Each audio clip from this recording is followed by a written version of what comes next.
What really happened when these reality stars went dark? They appear on our screens chasing a dream, the dream of fame, finding love, winning a fortune, becoming someone new. We watch them, we judge them, we vote for them, we cancel them, and then they're gone. The season ends, the spotlight moves on, and we forget. But what happens after the cameras stop rolling?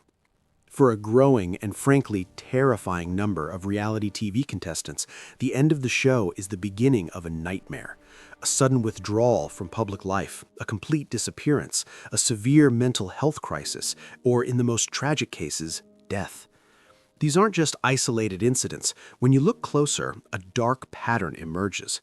It's a pattern of alleged production neglect and psychological manipulation that has been documented in investigative reports and whispered by former contestants for years.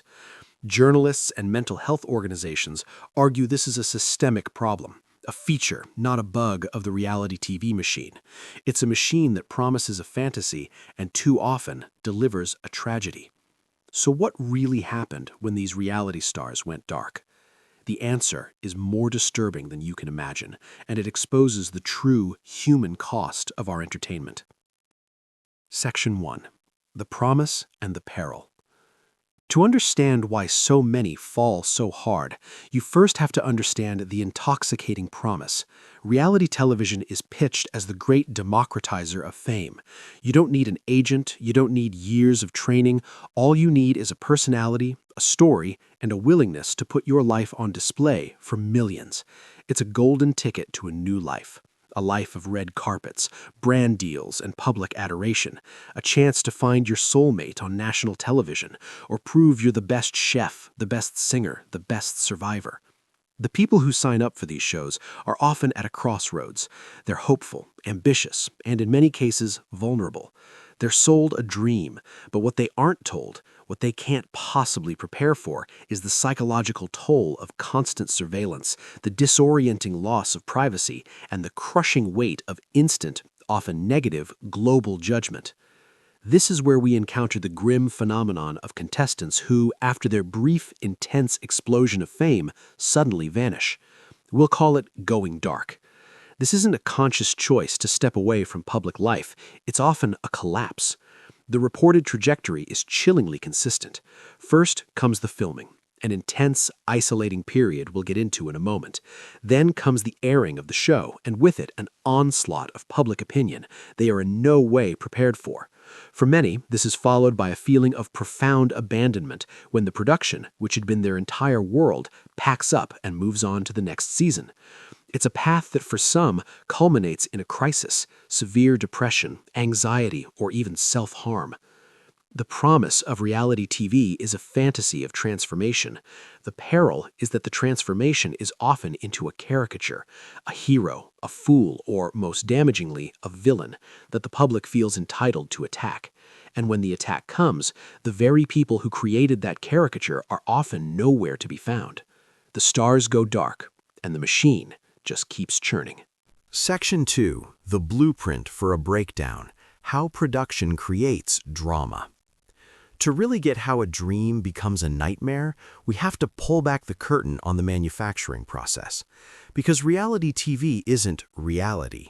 It's a product, engineered for maximum drama, and the raw materials are human beings. The process starts long before the cameras ever roll, with casting. Casting, engineering conflict from day one. You might think casting directors are looking for the most stable, well-adjusted people to put on TV, but conflict is the engine of reality TV, so producers need to cast a story. They need heroes, and just as importantly, they need villains. That means intentionally casting people whose personalities are likely to clash. But it can go deeper than that. Accounts from former contestants and investigative reports suggest a disturbing pattern of casting individuals with known vulnerabilities, like past traumas or mood disorders. While productions state they conduct psychological screenings, some describe these as superficial. In the UK, the Association of Clinical Psychologists has raised serious concerns that these assessments aren't always done by qualified professionals, meaning the level of care someone needs can be misjudged from the start. Critics argue the goal sometimes isn't to screen people out for being vulnerable, but to screen them in. An emotionally volatile or insecure person is far more likely to generate the tear-filled scenes that make for good TV. The bubble and environment of control. Once cast, contestants enter the bubble. They're completely isolated from the outside world. No phones, no internet, no contact with friends or family, sometimes for months. This isolation serves a crucial purpose. It makes contestants totally dependent on production. The producers become their only link to reality. Inside this bubble, life is controlled. Former participants on some shows have reported that sleep is deprived to heighten emotions, and that alcohol is liberally supplied to lower inhibitions and fuel conflict.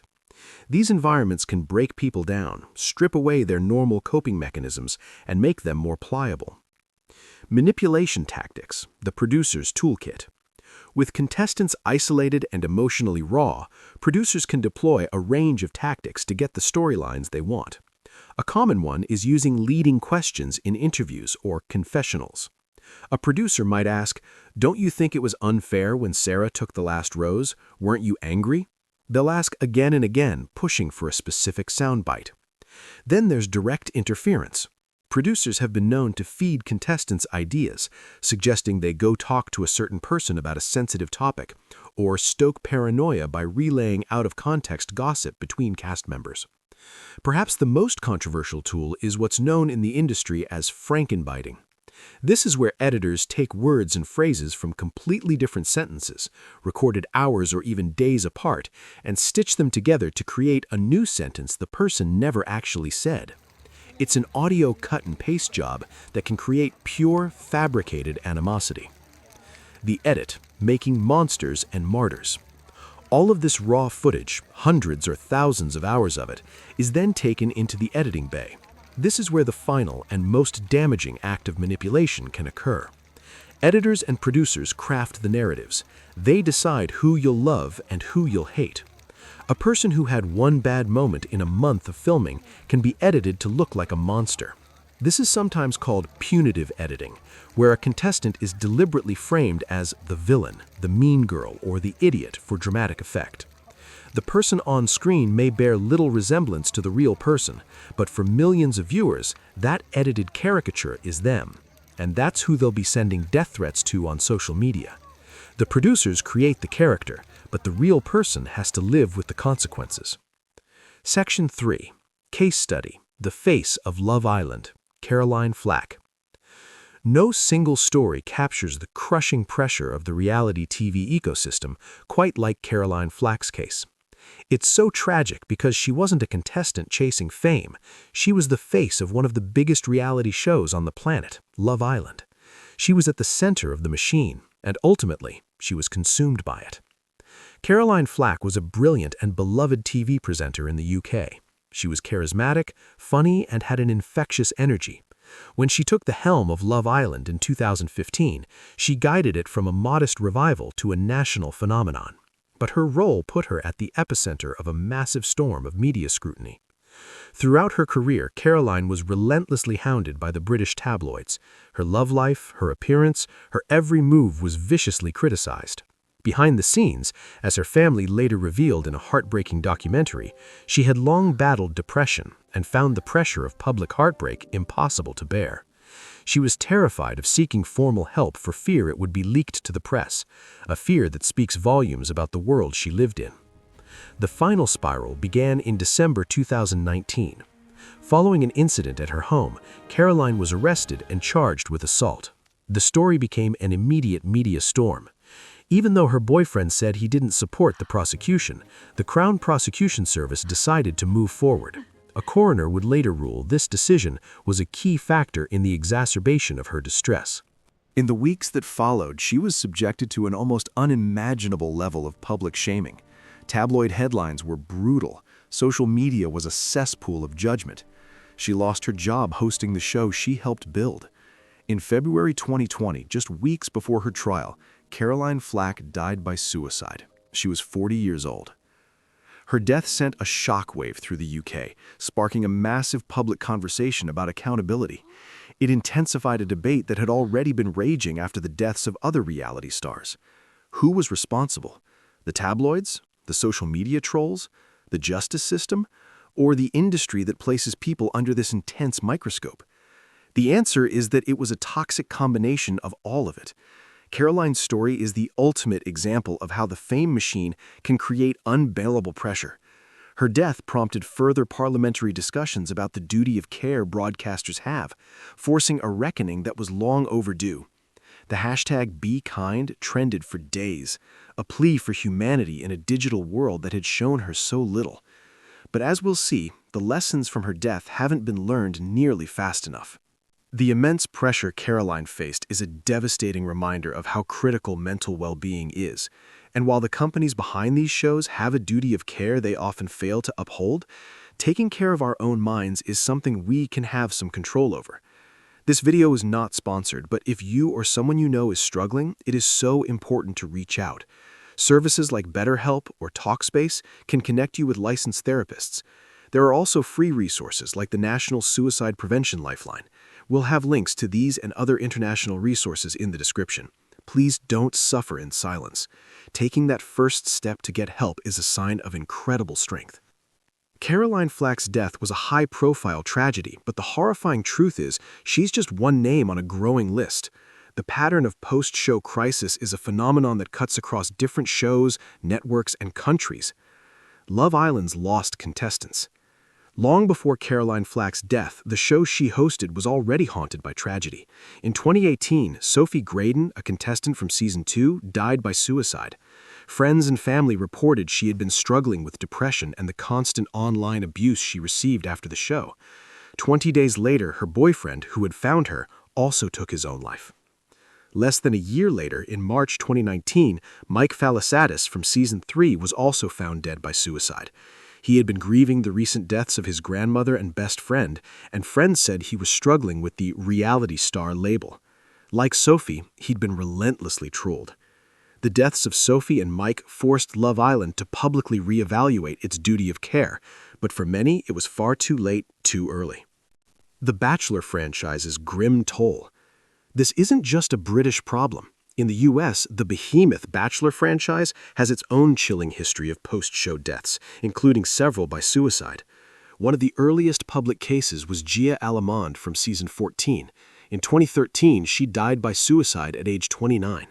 Her mother later discussed how the pressures of public attention compounded Gia's personal struggles and pre-existing vulnerabilities. The list goes on. Clint Arliss from The Bachelorette Season 11 died by suicide in 2022.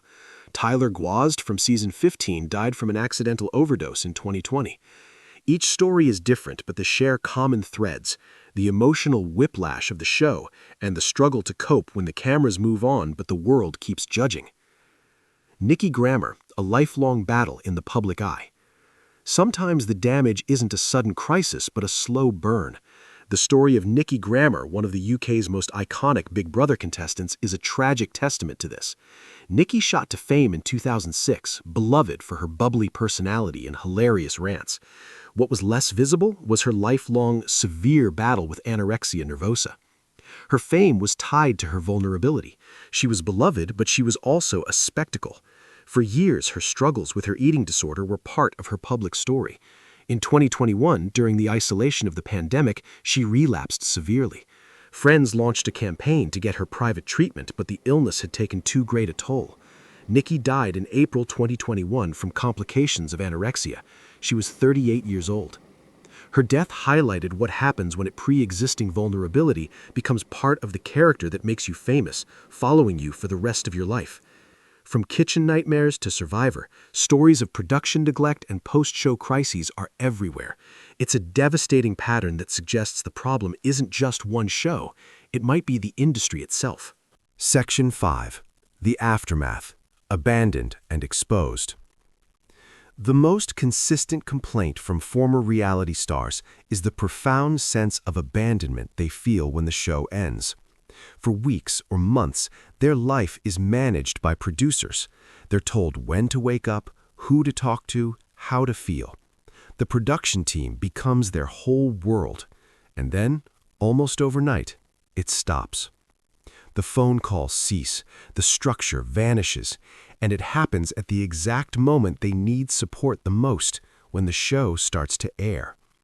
As former contestants have described in numerous reports, they feel completely abandoned. They are sent back to their old lives, but now they are public figures, and often public targets. This is where social media becomes the primary driver of the crisis. Imagine being protected in a bubble and then suddenly being hit with a tidal wave of opinion. For every positive comment, there are hundreds of hateful ones. They are dissected, mocked, and threatened. The villain edit they had no control over now results in relentless 24/7 harassment. Their social media is flooded with death threats. Their families are targeted. Sometimes their addresses are leaked online, a practice called doxing. Imagine reading thousands of messages a day telling you to kill yourself, all while having no media training, no support network, and no one from the show that put you there returning your calls. It's a recipe for a psychological collapse. Section 6. A Duty of Care, Reforms, and Reality. After so many tragedies, particularly in the UK following deaths linked to Love Island and the Jeremy Kyle show, the pressure on production companies to change became immense. Duty of care became the subject of parliamentary inquiries and public outrage. In response, major franchises like Love Island announced a series of reforms. These new protocols sounded comprehensive. They included mandatory psychological assessments before, during, and after filming. They promised dedicated welfare teams and proactive contact with contestants for months after the show ends, offering access to therapy. They even introduced training on how to handle social media. On paper, it looks like progress, but mental health advocates remain skeptical. They argue these measures are reactive, not preventative. They were implemented after people died. And the reforms are inconsistent across the industry. A flagship show might have robust protocols, but what about countless smaller shows? The core conflict of interest remains. The on-set therapists are still usually paid by the same production company that profits from drama. This raises serious questions about their independence. Is their primary role to protect the contestant or to make sure the contestant is well enough to keep filming? The reality is, as long as the business model of reality TV relies on exploiting emotional vulnerability for entertainment, a duty of care policy can feel more like a shield for the network than a sword for the contestant. It's a way to manage liability, not necessarily eliminate harm. Conclusion. The promise of reality TV is one of the most powerful myths in modern media. It tells us anyone can be famous, that love and fortune are one audition away. But as we've seen, this promise comes at a staggering, often fatal cost. The stories of Caroline Flack, Sophie Graydon, Mike Thalassius, Nikki Graham, and so many others are not isolated tragedies. They are evidence of a dark pattern woven from manipulative production, punitive editing, and a failure of aftercare. These are not just characters, they are human beings, placed in high-pressure environments, edited into caricatures, and then, when the show is over, frequently left to face a storm of abuse that the show itself created. The reforms are a step, but they treat the symptoms, the post-show trauma, without curing the disease. A production model that can prize drama over well-being. This leaves us with an uncomfortable question. We're the ones who watch these shows, who tweet about the villains, who create the demand. In consuming this content, are we complicit in the machine that so often breaks the people it claims to make? As we demand more accountability from producers, we also have to look at our own role in the cycle. What's the true price of our entertainment, and is it one we should be willing to pay?